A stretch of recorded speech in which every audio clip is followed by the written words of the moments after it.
માંગણી તો એ છે કે એક યુવાન દીકરાની આજે હત્યા થઈ જાય છે અને તેની ડેડ બોડી ન સ્વીકારવી અને આજે આ દલિત સમાજે રોડ અને રસ્તા ઉપર બેસવું પડે છે. આ એક ઘટના નથી, આવી છેલ્લા 1 મહિનામાં અનેક ઘટના બની છે. લગભગ 7 થી 8 યુવાન દીકરાઓની જ હત્યા થઈ છે અને કહેવાતી આ ભાજપ સરકાર દલિતોના હિતોની વાત કરે છે, ડૉક્ટર બાબા સાહેબ આંબેડકરનો જય જયકાર કરે છે અને કહે છે કે અમે દલિતના હિમાયતી છીએ. તો ગૃહમંત્રી કહે છે કોઈ ચમરબંધીને નહીં છોડવામાં, કાયદાનું કામ કરશે, કાયદામાં રહેશો તો ફાયદામાં રહેશો.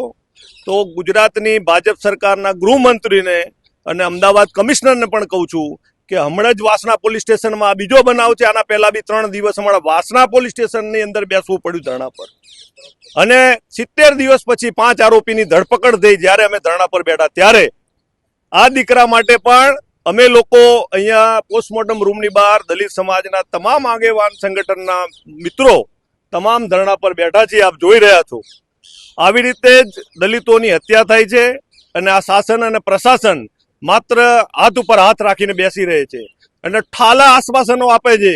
કોઈ જ ફેક્ટ કામ થતું નથી. જ્યારે અન્ય સમાજની કોઈ પણ નાની ઘટના બની હોય તો એના વરઘોડા કઢાઈ ગુજરાતમાં આપણે જોઈએ છે અને વરઘોડા કાઢીને કોઈ ચમરબંધીને નહીં છોડું, પકડી લઈશું, આવી બધી વાતો કરે છે.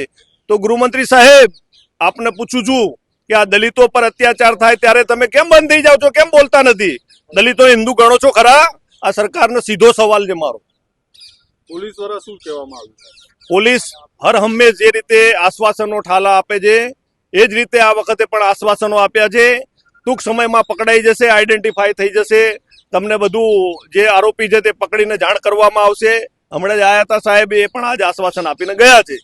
કોના દ્વારા કહેવામાં આવ્યું છે? કયા સાહેબ દ્વારા કહેવામાં આવ્યું? પટેલ સાહેબ છે વાસણા પીઆઈ, એમના દ્વારા કહેવામાં આવ્યું છે કે ભાઈ ઇન્વેસ્ટિગેશન ચાલુ છે અને ટૂંક સમયમાં આરોપી પકડાઈ જશે અને તમને જાણ કરવામાં આવશે. આપના પોતાના પ્લેટફોર્મ લલકારને લાઈક કરો, ફોલો કરો, સબસ્ક્રાઇબ કરો અને શેર કરો.